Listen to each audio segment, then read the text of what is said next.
야고보서 5장 7절부터 11절 말씀을 가지고 종말을 사랑하는 지혜라는 제목으로 주님의 말씀 같이 묵상하도록 합니다.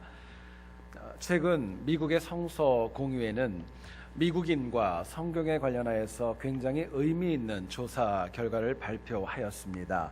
미국인 가운데 41%는요 종이가 아닌 태블릿 PC라든가 컴퓨터를 통하여서 성경을 읽고 있다고 합니다.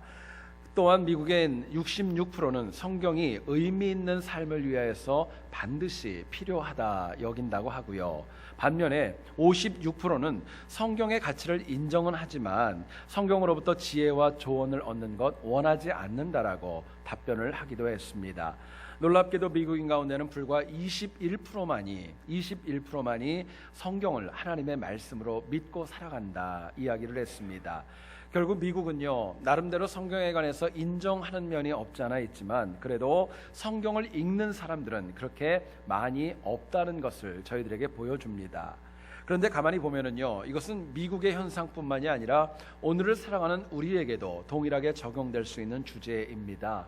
그렇기 때문에 성경은 세상에서 가장 많이 팔리는 책인 동시에 또한 팔리는 것만큼 그렇게 또한 거의 많이 안 읽혀지는 책으로 유명하기도 합니다. 그런데 성경을 보면은요 잠언 1장 7절에서 저희들에게 이렇게 얘기를 합니다. 여호와를 경외하는 것이 지식의 근본이거늘 미련한 자는 지혜와 훈계를 멸시하느니라. 오늘 이 시대를 책망하고 있습니다.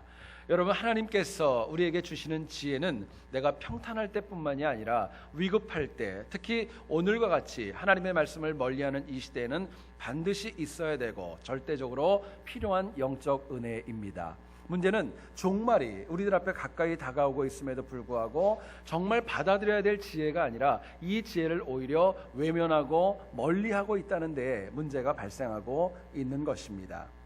같이 읽은 본문의 내용을 보면 야고보는 종말이 가까이 오는데 영적으로 한없이 느슨해져 있는 교회를 향하여서 강하게 책망합니다. 당시 교회는 정말 재림이 임박해 있었음에도 불구하고 참지 못하고 인내하지 못했습니다. 또한 서로 사랑하는 것 하지 못했습니다. 원망하는 것이 더 많이 있었고요. 믿음과 마음이 굳어져야 마땅한 것이었는데 역시 믿음과 마음도 역시 느슨해지는 모습이 적지 않았던 것입니다. 말로는 임박한 종말이라고 많은 분들이 이야기했지만 성경대로 종말을 맞이하면서 준비하는 지혜가 너무나도 부족했던 모습, 저희들과 또한 그 시대에 책망하고 있는 야고보의 모습을 저희들이 보게 됩니다. 여러분, 저는 말씀을 묵상하면서 생각해 봤습니다. 과거에 제가 어떤 집회를 인도하러 간 기회가 있었습니다. 근데 그때 급하게 가면서 다른 것들은 다 준비를 했는데 참 놀랍게도요 설교 원고를 가지고 가지 못해서 도착하고 나서 그것을 알게 되었습니다. 제가 얼마나 많이 당황을 했을까요? 굉장히 많이 자책을 했었습니다. 근데 감사하게도 제가 갈 수 있는 거리는 아니었는데 누군가가 뒤에서 따라오는 분이 있었고 늦게 오는 분이 있어가지고 그분에게 부탁을 드려서 설교 원고를 가지고 오게 되었고 집회를 인도하는 데는 전혀 문제가 없었던 기억이 있습니다. 여러분, 그런데요 종말의 때가 되면, 주님의 재림의 때가 되면 내가 지혜롭게 준비하지 못하면은요 누구도 나를 도와줄 수 없다는 데에 문제가 있습니다. 다시 시간을 되돌릴 수 있는 거 아닙니다. 엄밀히 얘기하면 지혜롭지 못한 그대로의 그 모습, 연약하고 불신앙에 있는 그 모습 그대로 재림하신 예수 그리스도를 맞아드릴 수밖에 없는 것이 사실은 재림의 때에 맞이할 운명입니다. 오늘 본문을 통하여서요 종말은 다가온다고 얘기하는데 과연 어떻게 살아가는 것이 과연 지혜로울까, 하나님 주시는 메시지를 같이 한번 나누어 보기를 소원합니다. 첫 번째로 생각할 것은요 종말의 때가 되면 주님의 강림이 가까이 있다는 거, 주의 재림이 가까이 오고 있다는 거 알고 살아가라고 저희들에게 이야기합니다. 주의 재림이 멀리 있지 않습니다. 가까이 있다고 이야기합니다. 본문 8절을 한번 보시죠. 너희도 길이 참고 마음을 굳건하게 하라. 주의 강림이 가까우니라 말씀합니다. 여러분, 여기서 이 가까우니라 헬라어 원어를 보게 되면은요 문법적으로는 현재 진행형입니다. 의미가 무슨 뜻이냐면은요 지금도 예수님께서 이 땅에 재림하시기 위하여서 한 발자국 한 발자국 더 가까이 다가오고 있는 중이라는 뜻입니다. 뿐만 아니라 본문 9절을 보시죠. 더 직설적으로 저희들에게 이렇게 얘기를 합니다. 아예 심판주가 바로 우리의 문 밖에 서 계시다라고 저희들에게 말씀해 주고 있습니다. 저희들이 성경을 읽어보면은요, 재림의 시기가 언제인지 주님도 말씀하지 않습니다. 그런데 분명한 것은요, 재림의 시기는 말씀하고 있지 않지만 그것이 임박했다는 것, 가까이 왔다는 것은 저희들에게 곳곳에서 강조해주고 있는 것입니다. 여러분, 주님의 재림이 이루어지면은요, 그것은 우리 개인의 종말일 뿐만이 아니라 역사의 종말도 되는 것입니다. 실제로 오늘 우리가 살아가는 이 시대는요, 점점 더 종말의 징조들이 더 많이 보여지고 있는 시대를 살아갑니다. 그런데요, 우리가 주의 재림을 생각할 때 반드시 짚고 넘어가야 될 주님의 귀한 도전이 있습니다. 많은 분들은 얘기를 합니다. 전쟁이 있고 기근이 있고 난리가 있고 지진이 있고 거짓 선지자들이 등장하게 되면 그것을 재림의 징조로 보고 있습니다. 그런데요, 예수님께서는 마태복음 24장 8절에서 그렇게 얘기하지 않습니다. 이렇게 얘기를 하십니다. 이 모든 것은, 전쟁과 기근과 난리와 지진과 거짓 선지자들의 그 등장은 재난의 시작이라고 이야기합니다. 끝이라고 얘기하지 않는 겁니다. 오히려 주의 재림이 가까이 왔을 때의 현상은 마태복음 24장 14절에서 이렇게 얘기를 합니다. 이 천국 복음이 모든 민족에게 증언되기 위하여 온 세상에 전파되리니 그제야 끝이 오리라 말씀하고 있습니다. 결국 전쟁이 있고 기근이 있고 난리와 지진과 거짓 선지자들이 등장하는 것은 재림의 징조가 시작되어진 것이고요, 하나님의 말씀이 땅끝까지 이르러서 증거가 되어지고 모든 민족들이 주님을 주로 고백하는 그 순간이 될 때에 비로소 재림의 시기가 다가온 것이라고 저희들에게 말씀하는 것입니다. 실제로 여러분, 우리의 현실을 가만히 보면 너무나도 많은 사역자들이 세계 곳곳에 흩어져서 하나님 말씀을 전하며 주님의 나라를 확장해 나가고 있는 가운데 있습니다. 얼마 전에 어떤 책을 보다가 보게 되었습니다. 선교단체 가운데 성경을 번역하는 선교단체 중에 위클립 선교단체가 있습니다. 그분들이 최근에 이런 발표를 하였습니다.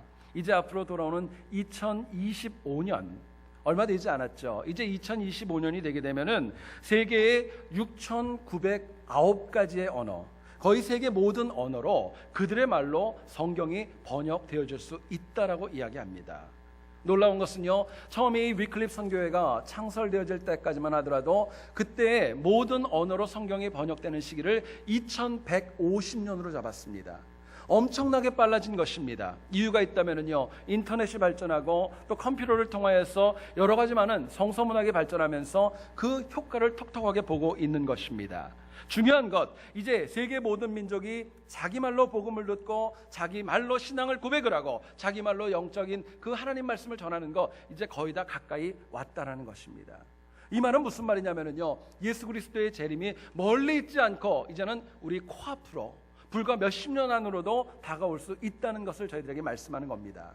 자, 그렇다면 주님의 재림이, 그 주의 강림이 가까운 이 시기에 다가왔는데 우리가 과연 어떻게 살아가야 마땅할까? 주의 재림이 가까울 때 어떻게 살아가는 것이 마땅할까 묻게 됩니다. 본문은 저희들에게 이렇게 도전합니다. 마음을 굳건하게 하고 믿음을 굳건하게 하여서 서로 원망하지 말라고 이야기합니다. 믿음이 굳어져서 서로를 원망하지 말라는 거예요. 8절을 보시면은요, 너희도 길이 참고 마음을 굳건하게 하라 말씀하고 있습니다. 여러분, 여기서 이 굳건하게 하다, 이 말의 원어의 뜻을 보면은요, 많은 핍박이 있습니다. 어려움이 있습니다. 그런데 그 믿음이 흔들리지 않고 마치 잘 박힌 못과 같이 든든하게 고정되어져 있는 것, 바로 그 모습을 저희들에게 종말의 때에 요구하는 것입니다. 또한 9절을 한번 보시죠. 형제들아, 서로 원망하지 말라. 그리하여야 심판을 면하리라. 야고보가 이야기합니다. 여러분, 원망이라는 단어는요, 일방적인 용어 아닙니다. 원망이라는 단어는요, 쌍방적인 용어예요. 생각해 보시면은요, 내가 전혀 모르는 사람들, 한 번도 만나보지 않은 사람들 저희가 어떻게 원망할 수 있겠습니까? 관계가 이루어지고 나하고의 뜻이 맞지 않을 경우에 원망이 이루어질 수밖에 없는 겁니다. 원망의 또 다른 특징이 있습니다. 내가 누군가를 원망하고 그분이 또 다른 원망을 하다 보면은요, 서로 원망하다 보면 그 원망의 깊이는 더 깊어질 수밖에 없고 감정의 골은 더 안 좋아질 수밖에 없는 것입니다. 여러분, 분명한 것은요, 내가 굳건한 믿음을 가지는 것과 원망하는 것은요, 절대로 함께 갈 수 있는 거 아닙니다. 완전히 반대 현상이 일어나는 것입니다. 생각해 보시면은요, 내 입술과 내 심령 가운데 원망이 커져가면서 내 믿음이 굳어질 수 있을까요? 그럴 수 없습니다. 역으로 믿음이 굳건해지고 믿음이 반석 위에 서가는데 내가 누군가를 향해서 원망하는 게 늘어갈까요? 역시 그렇지 않은 것입니다. 종말의 때가 가까우면 가까울수록 결국 우리가 지혜롭게요, 해야 될 것과 하지 말아야 될 것을 구분하는 지혜가 필요합니다. 해야 될 것은 속히 잡으셔야 돼요. 그러나 놓아야 될 것은요, 과감하게 놓는 결단이 저희들에게 필요한 것입니다. 여러분, 신앙인이요, 종말을 맞이하면서 원망하는 거 그거 먼저 내려놓으셔야 돼요. 믿음이 굳어져야 하나님 앞에 쓰임받고 하나님께 심판이 아니라 상급을 받을 수 있기 때문에 그렇습니다. 성경을 보면은요, 빌레몬의 종이었던 오네시모가 더 이상 노예로 사는 게 너무 힘들고 어려워서 도망을 가고 탈출을 합니다. 묘하게도 이 오네시모는요, 로마로 도망을 가게 되지요. 그리고 그곳에서 하나님의 경륜 가운데 수감 중에 있었던 사도 바울을 만나서 주님의 말씀을 듣게 됩니다. 여러분, 오네시모가 왜 탈출했을까요? 한번 생각을 해보시죠. 노예가 도망간다는 것은요, 당시에 목숨을 걸고 하는 겁니다. 붙잡히면 죽는 거예요. 그럼에도 불구하고 탈출한 이유가 뭐라고 생각하십니까? 하루하루의 삶이 감사하고 만족하고 기쁜데 탈출했을까요? 아닙니다. 그렇지 않아요. 마음에 원망이 많았어요. 쓴뿌리가 가득했기 때문에 목숨이라도 걸고 도망가서 다시 살아보겠다는 마음으로 탈출을 시도했던 겁니다. 어쩌면 마음에 이런 생각이 있었을 거예요. 왜 하필이면 나는 노예로 태어났을까? 나는 왜 이 고생을 할까? 또 이런 마음도 있었을 거예요. 도대체 왜 나일까? 왜 나일까? 이런 마음이 많이 있었을 거예요. 근데요, 오네시모가 아무리 원망을 많이 한다 할지라도 자신이 바꿀 수 있는 현실은 아무것도 없는 것입니다. 오히려 원망하면 원망할수록 마음의 상처는 더 깊어지고요, 완악해질 수밖에 없었던 거예요. 그런데 이 오네시모가 바울을 통하여서 예수 그리스도에 대한 복음을 듣습니다. 그리고 그 심령 가운데 믿음의 씨앗이 뿌려지고 자라가게 되는 거예요. 시간이 지나면서 그 믿음이 굳어지니까요, 원망을 누르고 이기게 되는 것입니다. 원망을 이기고 믿음이 굳어지니까 노예였고 죽을 수밖에 없었던 영혼이 이제는 초대교회를 위해서 힘있게 일하는 사역자로 쓰임 받을 수 있게 되었던 것입니다. 여러분, 우리의 삶을 가만히 한번 보시죠. 누군가를 원망하고 미워할 때는요, 내 자신의 마음이 편하지 않습니다. 누군가를 미워하고 원망하면서 나는 행복해, 이런 사람은 없어요. 뿐만 아니라 내가 누군가를 원망하면서 내 마음 가운데 믿음이 굳어질 수 있다, 이것도 아닙니다. 여러분, 원망하는 사람들의 특징이 있습니다. 누구를 원망하고 탓하기 시작하면은요, 그 문제는 항상 남에게 있는 것입니다. 나는 다 잘하는데 저 사람이 문제이고 저 사람이 가지고 있는 아픔이 있기 때문에 내가 이렇게 힘든다고 많은 원망을 하는 거예요. 어떤 책에 나온 이야기인데요, 한 가정에서 한 아이가 학교에서 시험을 봤는데 시험 성적이 영 신통치를 않았던 것 같습니다. 아버지에게 혼나고 꾸중을 다 들은 다음에 아이가 아버지에게 그렇게 질문을 했답니다. 아빠, 나는 왜 공부를 못할까? 유전 탓일까? 환경 탓일까? 누구를 닮아 그럴까? 하고 이야기하더래요. 여러분, 걔가 더 맞았을까요? 그냥 지나갔을까요?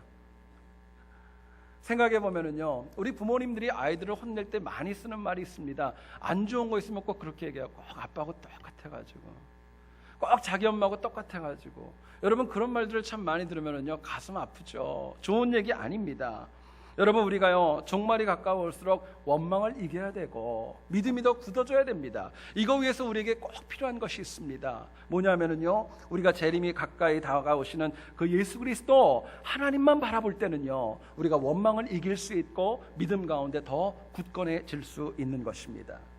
여러분, 한번 생각을 해보시기 원합니다. 내가요, 평생을 살았습니다. 평생 예수 믿고 살아서 하나님 앞에 이제 정말 심판의 때가 되고 하나님 앞에 서게 되었는데, 그 시간이 가까우는데 내가 누군가를 원망하면서 살아갈 시간이 있습니까? 그런 사람은 어리석은 사람입니다. 문제는 우리가 가까이 오신 주님을 바라보지 않고 자꾸 사람만 보니까 원망이 생기고 짜증도 생기고 상처도 생기는 것입니다. 여러분, 심판주가 가까이 오셨는데요, 내 신실하지 못한 모습, 내가 부족한 모습 그대로 쓰려고 하는 사람, 여러분, 아무도 없는 것입니다. 신방을 할 때도 그렇습니다. 여러분, 제가 간다 그러면 청소 다 해놓으시더라고요. 누가 와도 청소하는데 하나님께서 이 땅 가운데 오신다 그러는데 내 부족한 모습 그대로 그분을 맞이할 수 있다? 그건 어리석은 모습입니다. 여러분 꼭 기억해야 될 것은요, 우리가 하나님 앞에 있을 때는요 준비하셔야 되고, 또 믿음이 굳건한 모습으로 나아갈 때 하나님께서 우리를 통하여서 더 많은 영혼 구원할 수 있도록 이끌어 가시는 겁니다. 지난 9월 13일 한국의 서울신문은요, 최근 한국의 개신교 각 교단의 성도들이 급속히 줄어가고 있다라는 신문 기사를 발표하였습니다. 내용을 보니까요, 저희 교회와 한국에서 같이 연합되어져 있는 대한예수교장로회 통합 측, 굉장히 큰 교단입니다. 그 교단이 2012년도에 비하여서 2013년이 되니까 무려 4만 2천 명이나 되는 교인이 줄었다고 합니다. 어떤 교단은 2만 명이 줄었고, 어떤 교단은 몇만 명이 줄었고, 현대교회를 가만히 보면 부흥과 성장이라는 단어는요, 이제는 남의 이야기가 되어버린 것이 오늘의 현실입니다. 여러분 생각해 보시면은요, 왜 생명의 복음이고, 왜 생명의 구주이신 예수 그리스도를 믿는데 왜 여기 생명력이 있는 것에 줄어가는 그 아픔이 있을까 묻게 됩니다. 여러분, 세상 사람들이요, 교회 오는 성도들이 줄어가는 원인 몇 가지를 이렇게 분석하였습니다. 신문에 있는 내용을 소개합니다. 각 교단의 금권적인 선거와 분열하는 모습들, 성장주의에 매몰되어진 대형교회 목회자들의 잇따른 이탈 모습, 교회가 마치 자기 소유인 것처럼 전행을 일삼고 그래서 세습까지 하는 그 모습 가운데 교회가 힘들어가고 불신자들도 교회 오지 않는다는 겁니다. 여러분, 주님의 재림이 가까이 오고 있습니다. 문제는요, 밖에 있는 거 아닙니다. 세상이 악하다고 얘기할 거 하나도 없는 거예요. 엄밀히 얘기하면 하나님께서 가까이 오심에도 불구하고 제대로 하지 못하는 것은 교회 내부에 있는 우리들의 문제입니다. 저를 비롯한 우리들이 하나님의 말씀 가운데 재구실하지 못하기 때문에 그 어려움이 일어나는 거예요. 여러분, 주님의 재림이 가깝고 세상이 악할수록 다른 누구보다도 내 자신이 내 믿음 지키는 노력 필요한 것입니다. 그러나 내가 내 자력으로 내 신앙을 지키는 거 사실은 쉬운 거 아닙니다. 저희들이 내 믿음을 지키기 위해서는요, 언제 어디서 누구와 무엇을 해도 이제 다가오시는 예수님, 그분 바라보고 사는 것입니다. 그분 바라보고 살아갈 때 우리가 이 땅 가운데 원망을 이기고 믿음 가운데 더 굳어질 수 있는 것입니다.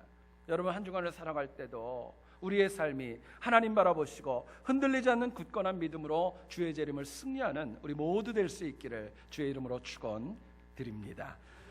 두 번째로 생각할 것은요, 종말의 때가 되면은요, 믿음으로 인내하며 살아가라 저희들에게 말씀합니다. 믿음으로 인내하며 살아가는 것입니다. 본문은요, 얘기합니다.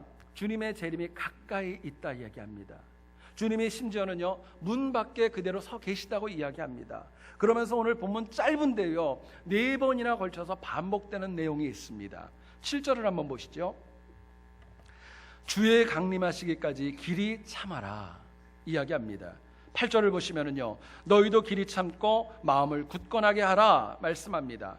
10절을 보시면 선지자들의 고난과 오래 참음의 본으로 삼아라 이야기합니다. 11절은요, 인내하는 자를 우리가 복되다 말씀합니다. 생각해 보시면은요, 인내하고 참으라는 내용이 계속적으로 반복되어지는 것을 봅니다. 여러분, 여기서 우리가 좀 구분해야 될 것은요, 뭔가를 버티는 것과 인내로 살아가는 것은 굉장히 다른 것입니다. 생각해 보면 버티는 것은요, 결과가 어떻게 될지 모르는 거예요. 다만 무언가가 오랜 기간이 유지되기 때문에 이거는 쉽지 않은 시간을 보내는 겁니다. 그러나 인내는요, 결과가 있습니다. 소망과 믿음을 가지고 살아갈 때 어려움을 극복해가는 영적인 은혜가 있고 영적인 자세와 힘과 능력이 있는 것입니다. 여러분, 생각해 보면은요, 연약한 인간이 이 땅을 살아갈 때 어느 정도까지는 버틸 수 있는 것입니다. 그런데 혼자의 힘으로는요, 절대로 많은 고생과 어려움과 다가오는 종말, 여러분, 인내하는 거 어렵다고 얘기를 합니다. 그렇기 때문에 성경은요, 사도 바울을 통해 얘기하죠. 오래 참는 거, 인내가 바로 인간의 능력이 아니라 성령 하나님이 주시는 은혜이자 은사라고 저희들에게 말씀하는 것입니다. 여러분, 우리가 종말의 때는 알 수 없습니다. 그러나 종말이 분명히 있습니다. 주님의 재림이 있습니다. 그렇기 때문에 우리가 믿음으로 인내해야 된다고 성경은 각 곳에서 이야기하고 있습니다. 마치 농부가 파종을 하고 때가 되면 수확하는 것처럼 우리도 재림을 인내로 기다려야 마땅하다 도전하고 있습니다. 여러분, 재림의 기간까지는 시간이 언제일지 아무도 몰라요. 그러나 그 기간 가운데는요, 때로는 수확이 있기까지 늦은 비가 있고 이른 비가 있고 또 뜨거운 태양과 밤의 어두움 가운데 농부가 인내하는 것처럼 우리에게도 그 인내의 과정이 필요하다고 이야기합니다. 여러분, 우리가 정말로 주의 재림을 인내로 기다려야 될 이유가 있습니다. 왜냐하면요, 예수 그리스도께서 약속하셨기 때문에 그렇습니다. 하나님의 약속이기 때문에 재림을 인내하고 기다려야 되는 거 우리가 해야 될 일이라고 말씀하는 거예요. 여러분, 그렇다면 질문이 있습니다. 우리가 종말의 때에 왜 믿음으로 인내하며 살아가야 될까? 믿음으로 인내하며 살아가야 될 이유가 과연 무엇일까? 묻게 됩니다. 본문은 저희들에게 이렇게 얘기합니다. 자비와 긍휼의 하나님께서 우리에게 제일 좋은 것을 주시기 때문에, 때마다 일마다 제일 좋은 것을 주시기 때문에 우리가 인내하고 믿음으로 살아갈 수 있다고 말씀하는 겁니다. 11절 한번 보시죠. 보라, 인내하는 자를 우리가 복되다 하나니 너희가 욥의 인내를 들었고 주께서 주신 결말을 보았거니와 주는 가장 자비하시고 긍휼히 여기시는 이시니라. 야고보는 이야기합니다. 여러분, 오늘 본문을 보면 야고보는 욥이라는 인물을 예로 듭니다. 여러분, 욥이 누구지요? 동방의 가장 큰 자였었습니다. 성경을 보니까 그가 하루아침에 재산을 잃고 자녀들을 잃고 또 건강마저 잃게 됩니다. 그런데 욥은요, 인내와 믿음으로 이 기간을 다 이겨나가는 것입니다. 성경은 분명히 얘기합니다. 야고보를 통해 얘기를 하는데요, 그 욥을 언급하면서 그의 결말을 보라고 얘기를 합니다. 여러분, 결말을 보라고 얘기하는 거예요. 시작을 말씀하지 않습니다. 과정도 얘기하지 않고 인내하고 믿음으로 살았더니 결과가 어떻게 됐는가, 그거 보라고 얘기하는 거예요. 욥기 42장 12절부터 13절을 보면 성경이 이렇게 얘기를 합니다. 여호와께서 욥의 말년에 욥에게 처음보다 더 복을 주시니 그가 양 14,000과 낙타 6,000과 소 1,000결이와 암나귀 1,000을 두었고 또 아들 7과 딸 3을 두었으며 말씀하고 있습니다. 욥이 처음에 고통당하기 전에 동방에서 제일 큰 자라고 그랬었는데요, 그가 가지고 있었던 재산이 믿음과 인내로 그 어려움을 다 이겨나갔을 때 나중에는요, 정확하게 2배의 복으로 채워주셨습니다. 여러분, 집에 가서 성경을 한번 읽어보세요. 처음보다요 2배의 복이 있었던 거예요. 이유가 있습니다. 욥이요, 쉽지 않은 그 기간을 믿음으로 인내로 견뎌 나갔기 때문에 그렇습니다. 제가 전에 이 본문을 가지고 성경 공부를 했더니 한 청년이 저한테 그런 질문을 했던 적이 있습니다. 뭐라고 질문하냐면요, 그렇게 얘기를 하더라고요. 목사님, 하나님께서 욥이 인내하고 잘 견뎌가지고 그의 재산을 2배로 허락해 주셨는데 왜 아내는 1명만 주시고 왜 자녀는 20명을 주셔야지 왜 10명만 주셨습니까? 하고 물어보더라고요. 제가 그래서 답을 못했습니다. 그리고 나중에 그렇게 얘기했습니다. 나중에 하나님 나라 가서 물어보자고. 나중에 하나님 나라 가서 물어보자고 제가 답변했던 기억이 있습니다. 여러분, 우리가 가만히 보게 되면은요, 하나님 안에서 현대인의 삶을 가만히 보면은요, 과거보다 편리한 것들 참 많아졌어요. 과거보다 편리한 거 얼마나 많습니까? 근데 문제는요, 그럼에도 불구하고 어려움들은 어떻습니까? 줄었습니까? 사실은 그렇지 않아요. 여전히 많이 있습니다.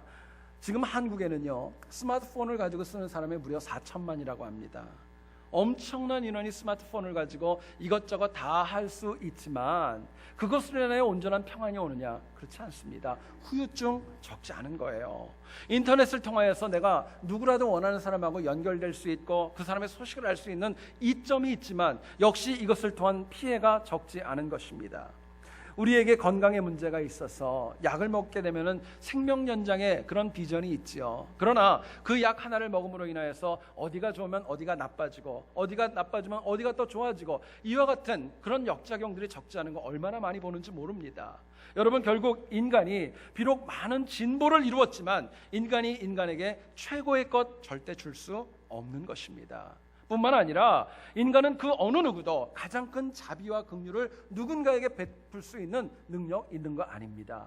실제로 여러분, 우리 인간관계를 가만히 보면 그런 것 같아요. 좋을 때는 너무너무 좋죠. 한이 없이 좋습니다. 그런데 상대방을 미워하고 공격할 때는요, 인간처럼 악하고 잔인한 존재 없습니다. 문제는 그렇게 악하면서도 자기에게 문제 찾지 않고 공평하지 않습니다. 남의 탓합니다. 자기 기분에 따라서 누군가를 아프게 할 때도 적지 않은 겁니다. 이유가 있습니다. 인간은 태생적으로부터 이기적이고 자기 중심적인 존재이기 때문에 그렇습니다. 그런데요, 우리가 믿는 하나님은 다릅니다. 언제 어디서 누구와 무엇을 해도 나에게 제일 좋은 것을 주시는 분입니다. 나에게 제일 좋은 것을 주시는 분이에요. 때로는 죄인인 내가 내 기준과 하나님이 주시는 것이 맞지 않을 때가 분명히 있습니다. 느끼지 못할 때가 분명히 있어요. 그런데 지나고 나서 보게 되면은요, 바로 그때에 하나님께서 하나님의 방법대로, 하나님의 시간에, 하나님의 사람들을 붙이셔서 제일 좋은 길로 나를 이끌어 주셨던 것입니다. 여러분, 인간이 상상할 수 없을 만큼 가장 정확하고 가장 좋은 길을 주셨기 때문에 우리가 지금 이 자리에 있는 것이고 우리가 하루하루 살아갈 수 있는 것입니다. 여러분, 인간은 연약합니다. 그렇기 때문에 하나님의 긍휼히 여기심과 도우심이 없다면 우리는 사실 1초도 온전하게 생존할 수 없는 연약하기 그지없는 인간입니다. 하나님의 도움이 필요하고요, 하나님의 은혜가 필요하고요, 그 믿음이 필요한 것입니다. 로버트 로울이라고 하는 미국 목사님께서 브루클린 침례 교회를 목회하실 때 남북 전쟁이 일어났다고 합니다. 게다가 당시에 뉴욕과 뉴저지에 엄청난 전염병이 창궐을 해가지고 수많은 영혼들이 생명을 잃어가는 위기 상황이었었습니다. 브루클린 침례교회에 속한 많은 영혼들도 이미 이 전염병으로 인하여서 하나님 나라에 간 영혼도 많이 있었고, 또 와병 중에 죽음을 기다리는 영혼도 적지 않았습니다. 어느 날 이 로우리 목사님께서 장례식을 집례를 하고 피곤한 가운데 오피스로 오게 되어가지고 잠깐 앉았는데 깜빡 졸게 되었습니다. 잠깐의 꿈이었는데요, 굉장히 선명한 꿈을 꾸게 됩니다. 꿈의 내용은 이것입니다. 예수님께서 로우리 목사님께 손을 이렇게 내미시는데요, 그 손바닥에 못자국이 너무너무 선명하더랍니다. 그리고 그 못자국에서 피가 흘러서 자기의 이마를 적셔 나가기 시작했답니다.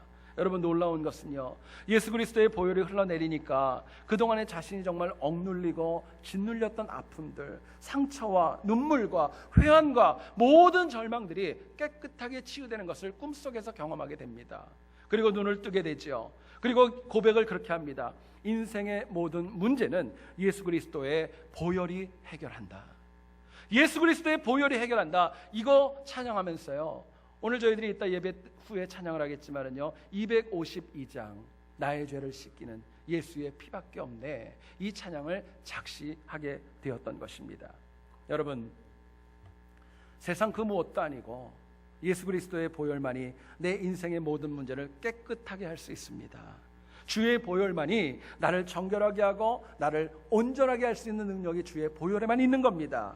여러분, 우리가 주님의 가장 큰 자비와 긍휼을 내 방식대로만 해석하는 것은요, 굉장히 어리석은 것입니다. 많은 분들은 감사의 조건이 있고 기쁨의 조건이 있을 때마다 이거는 하나님의 은혜이다, 나를 돌봐주셨다, 저희들이 고백합니다. 근데 엄밀히 얘기하면은요, 내가 겪는 환난과 어려움도 사실은 하나님 안에 있는 것입니다. 그 가운데도 하나님이 나에게 주시고자 하는 은혜와 능력이 있는 겁니다. 여러분, 이유가 있어요. 내가 살면서 경험하는 기쁨, 감사, 환난과 어려움은요, 모두가 다 나를 이기게 하시는 하나님의 손안에 있기 때문에 그렇습니다. 결국 기쁨도 즐거움도 슬픔도 아픔도 다 하나님의 손안에 있는 것입니다. 여러분, 주님이 나에게 제일 좋은 것을 주신다는 것, 내 인생을요, 궁극적으로 승리할 수 있도록 이끌어 가시는 겁니다. 지금 내가 아픔이 있고 눈물이 있죠. 정말 안타깝고 답답한 것이 있습니다. 아직 안 끝났습니다. 인내하셔야 되고요, 아직도 하나님의 은혜가 기다리고 있는 거예요. 너무 힘들어서 아프지만 내가 믿음으로 인내하면 하나님 나에게 주시는 승리가 내 앞에 있는 것입니다. 여러분, 잊지 마셔야 돼요. 내가 믿음으로 인내하면 주님이 나를 위해 일하시기 때문에 내가 결국은 승리할 수 있는 것입니다. 여러분, 우리 삶 가운데 어려움이 있지만은요, 가만히 보시면 하나님이 우리에게 주시는 승리가 얼마나 많이 있는지 모릅니다. 어쩌면 하나님 주시는 승리가 너무너무 많은데 내가 그것을 갖다 인내하지 못하고 깨닫지 못해가지고 그냥 넘겨버리는 것들이 얼마나 많이 있는지 되돌아보게 됩니다. 여러분, 이민자의 삶이 쉽지 않습니다. 하루하루 일하는 거, 직장 생활하는 거, 자녀들 키우는 거, 교회 와서 봉사하는 거 정말 쉽지 않고 많은 어려움이 있습니다. 그런데요, 우리가 꼭 기억해야 될 거 있습니다. 하나님의 역사는요, 낙담을 통해 주어지는 거 아닙니다. 절망 가운데 주어지는 거 아닙니다. 원망 가운데 주어지는 것도 아닙니다. 하나님께서 주시는 은혜는요, 인내와 믿음을 통해 주어지는 겁니다. 인내와 믿음을 통해 주어지는 거예요. 다시 한번 여러분 간절히 부탁드리는 거는요, 아무리 힘든 일이 있다 할지라도요, 하나님 믿는 소망과 믿음으로 일어날 수 있기를 소원합니다. 다시 용기를 가지시고요, 어떤 문제가 있는지 부족한 종은 모르지만 하나님께서 여러분들과 함께 하시고 인내하고 믿음으로 나갈 때, 나에게 제일 좋은 것을 주신다는 믿음으로 나갈 때 하나님이 그 길을 열어 가시는 것입니다. 여러분 한 주간도요, 하나님께서 나에게 제일 좋은 것 주신다는 믿음으로 힘들고 어려워도 믿음과 인내로 종말의 때를 승리하는 우리 모두 될 수 있기를 다시 한번 주의 이름으로 축원드립니다. 우리가 참 삶에서 많이 쓰는 단어가 있습니다. 뭐냐면요, 후회는 아무리 빨라도 늦은 것이다 라는 말이 있지요. 후회는 아무리 빨라도 이미 늦은 것이라고 이야기합니다. 왜 그럴까요? 사람이 살면서 후회는 다 합니다. 후회를 한다는 것은요, 뭔가를 깨달았다는 것입니다. 아, 이게 아니구나, 내가 잘못 들었구나 깨달은 거예요. 문제는 뭐냐면요, 시기가 늦어버렸다는 겁니다. 그렇기 때문에 후회할 때 사람들이 아파하고 눈물 흘리는 거예요. 여러분 오늘 본문은 저희들에게 이야기합니다. 종말의 때에 지혜로운 자는 하나님을 바라보고 믿음을 굳게 지켜서 절대로 후회하지 않는다 도전합니다. 또한 항상 제일 좋은 것 주시는 그 하나님 붙잡고 믿음과 인내로 살아갈 때 후회하지 않는다 저희들에게 말씀합니다. 여러분 한 주간의 뿐만이 아니라 남은 우리의 모든 인생이 종말이 다가오면 다가올수록 후회보다는 감사로 승리하는 우리 모두 될 수 있기를, 우리 새한교회 될 수 있기를 다시 한번 주의 이름으로 축원드립니다. 기도하겠습니다. 거룩하신 하나님 아버지,